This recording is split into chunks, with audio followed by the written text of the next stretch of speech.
E aí, galerinha, tudo bem? Você sabe o que são números reais? Não sai daí que depois da vinheta nós vamos falar um pouco mais sobre esse conjunto numérico, certo?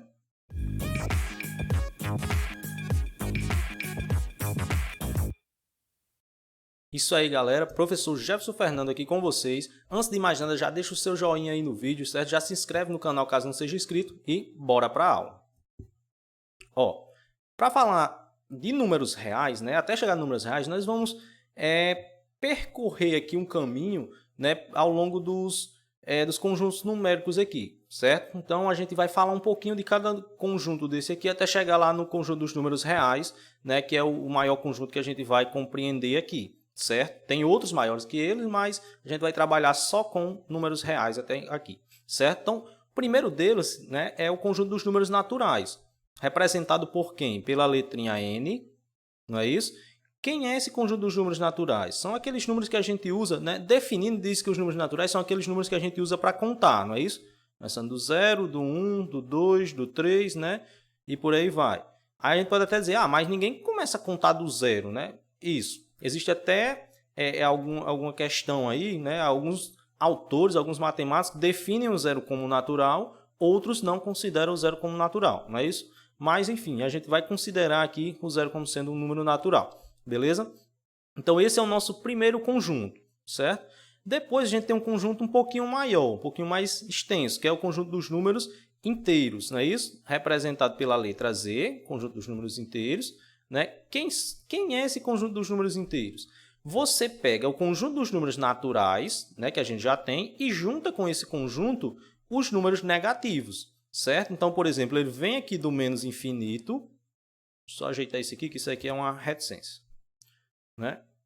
Ele vem aqui do menos infinito, então, por exemplo, aqui menos 3, menos 2, menos 1, 0, 1, 2, e aí vai para o mais infinito, certo? Então, esse é o conjunto dos números inteiros. Ó, perceba, do 0 para frente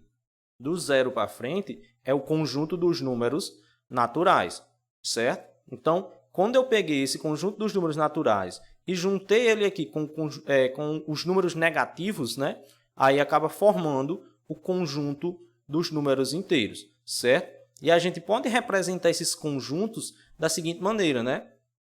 Representar, digamos assim, a inclusão deles. A gente tem o conjunto dos números Z, melhor, o conjunto dos números naturais, e dentro desse conjunto está o conjunto dos números naturais, certo? Então, a gente tem o conjunto dos números inteiros, que é o Z, e dentro dele está o conjunto dos números naturais, não é isso? A gente pode ver aqui, ó, que os naturais estão dentro do conjunto dos números inteiros e pode ver aqui pelo desenhozinho também, certo? Então, os naturais aqui, 0, 1, 2 e por aí vai. Aqui fora ficariam os negativos, não é isso? Menos 5, menos 4, menos 3, 3 e por aí vai, certo? Então, esses dois conjuntinhos básicos aqui. Seguindo um pouco mais adiante, a gente pode ter também o conjunto dos números racionais, certo? Que é representado pela letra Q, certo? É representado pela essa letrinha Q aqui, né? Conjunto dos números racionais, letra Q, não tem nada a ver. Só que esse Q ele vem de quociente, que quer dizer divisão, certo? Matematicamente, a gente pode falar assim, a grosso modo, digamos assim, que esse conjunto dos números racionais é o conjunto de todos os números que podem ser escritos, né, na forma de uma fração, certo? Então, todo número que eu consigo escrever na forma de uma fração é considerado um número racional, beleza? Lá dentro desse conjunto dos números racionais estão os inteiros, né? Então, perceba o seguinte, se eu pegar qualquer número inteiro aqui, pegar como exemplo aqui o menos 5, eu consigo escrever esse menos 5 assim, ó, menos 10 dividido para 2. O resultado disso não dá menos 5? Né? Então, eu pego um número inteiro, escrevo ele em forma de fração. Por isso, ele também é um número racional, certo? Se os inteiros estão lá, né, os naturais que estão dentro dos inteiros, consequentemente, também estão.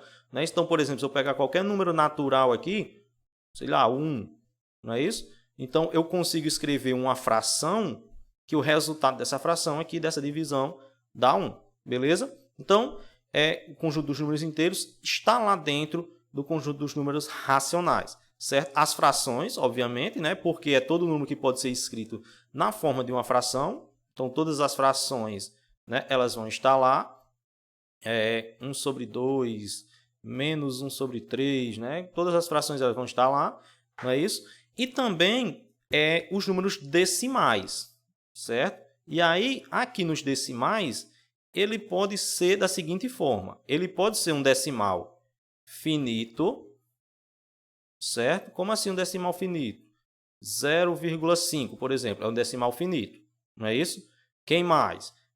0,132, não é isso? Deixa eu ver outro aqui, menos 1,453, certo? Então, aqui são decimais finitos. Deixa eu só colocar um S aqui, certo? E a gente também tem os decimais que são infinitos, certo? Eu também posso ter aqueles decimais infinitos e periódicos, certo?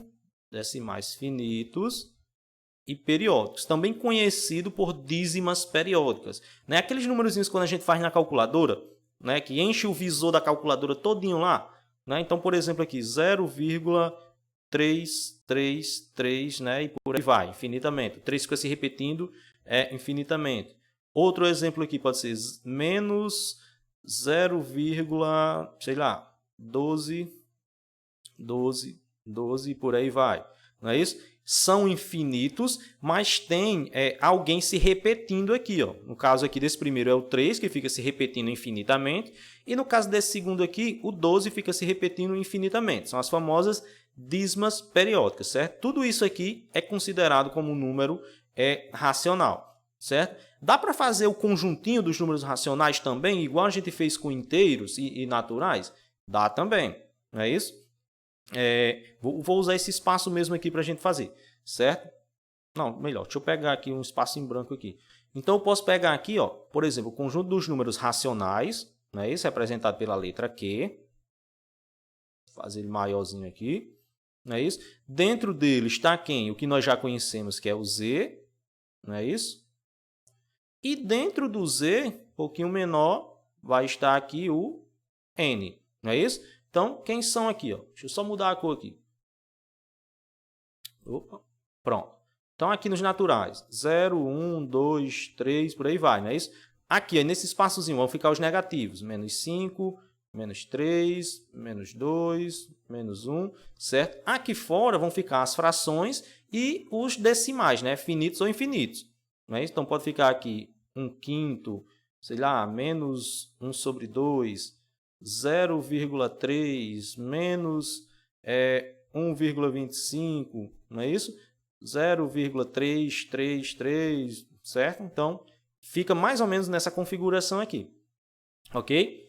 E assim como a gente tem o conjunto dos números racionais, a gente também tem o conjunto dos números irracionais, certo? Aqui é representado pela letra I, representado por essa letrinha I, ok? E o que acontece com esse conjunto dos números irracionais? Ó, irracional, a própria palavra já diz, é o contrário de racional, não é isso?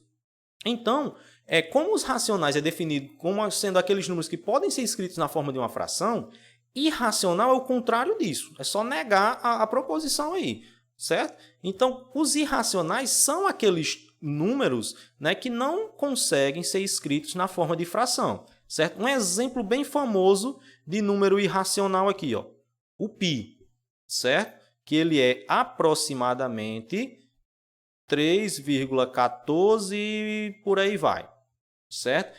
Depois da vírgula acontece o seguinte, aparece infinitos números aqui, certo? Decimal infinito, só que não aparece um padrão, não aparece ninguém se repetindo aqui, certo? Por isso que esses números são considerados irracionais. Lá nos racionais, a gente viu que aqueles decimais infinitos, eles se repetem, ocorre um padrão lá. Já aqui, nos irracionais, não. Se repete isso aqui depois da vírgula de maneira aleatória, beleza? Outros números irracionais são aquelas raízes, digamos assim, são raízes de números que não têm a raiz exata. Então, por exemplo, raiz de 2 é um exemplo, certo? Raiz de 3 é um exemplo também, ok? Raiz de 5, raiz de 7, todas as raízes daqueles números que não têm a raiz exata, não têm um resultado exato, elas são consideradas também como sendo números irracionais, certo? Então, falado sobre isso, a gente pode finalmente chegar naquele conjuntinho que é o conjuntinho dos números reais, beleza? Representado aqui pela nossa letra R, ok? Então, como é essa questão de números reais? Esses números reais é exatamente a união de quem? Do conjunto dos números racionais com o conjunto dos números irracionais, certo? Esse Uzinho aqui representa que é a união, é a junção desses dois conjuntos, tranquilo? Então, por exemplo, quando eu pego aqui o conjunto dos números racionais, certo? Está ele aqui, conjunto dos números racionais, e junto esse conjunto, fica até redundante, né? Junto esse conjunto, mas vamos lá. Junto esse conjunto com o conjunto dos números irracionais, que eu vou botar aqui assim, ó, certo? Aí eu pego tudo isso daqui, são os números reais, certo? É um conjunto muito amplo, muito grande já, né? Perceba que aqui dentro dos racionais ainda tem quem? O Z, não é isso? Que é os inteiros. E mais, digamos assim, mais para dentro ainda tem o N, né? Que é o conjunto dos números naturais, ok? Então, fica mais ou menos nesse esquema aqui. Tudo isso aqui, ó, juntando tudo isso aqui, eu tenho o conjunto dos números reais, beleza? Então, é basicamente todos aqueles números que a gente conhece aí, que a gente trabalha no nosso dia a dia, que a gente vê, são números reais, né? Fica mais fácil de dizer quem não é número real, beleza? Então, é um conjunto tão grande, tão amplo, que fica mais fácil dizer quem não é número real. Certo? Então, quem é que não é número real? Apenas raiz de índice par de número negativo. Quando a gente vê uma raiz, certo? De índice par. Então, por exemplo, aqui quando não aparece, é quem? É o 2, não é? Que está aqui, raiz quadrada. De um número negativo, esse número aqui não é um número real, beleza? Então, pode ser, por exemplo, a raiz de índice 6 do menos 10, certo? Isso aqui não é um número real, ok? Quem mais pode ser aqui? Sei lá, raiz de índice 10 do menos 1. Isso aqui também não é número real, certo? Então, sempre não vai ser real quando for a raiz de índice par, certo? O índice tem que ser par. E o radicando aqui tem que ser um negativo, ok? Aí não vai ser um número real. Se o índice for ímpar, já passa a ser, por exemplo, a raiz cúbica de menos 1. Isso aqui é um número real que dá o próprio menos 1, ok? Tranquilo isso aqui? Belezinha? Então, ó, basicamente era isso que a gente teve para falar na aula de hoje, certo? Qualquer dúvida que vocês tiverem, pode deixar aí nos comentários abaixo que eu vou responder, ok? E não esquece, deixa aí o seu like no vídeo, se inscreve no canal caso não seja inscrito. Tchau, tchau e até a próxima.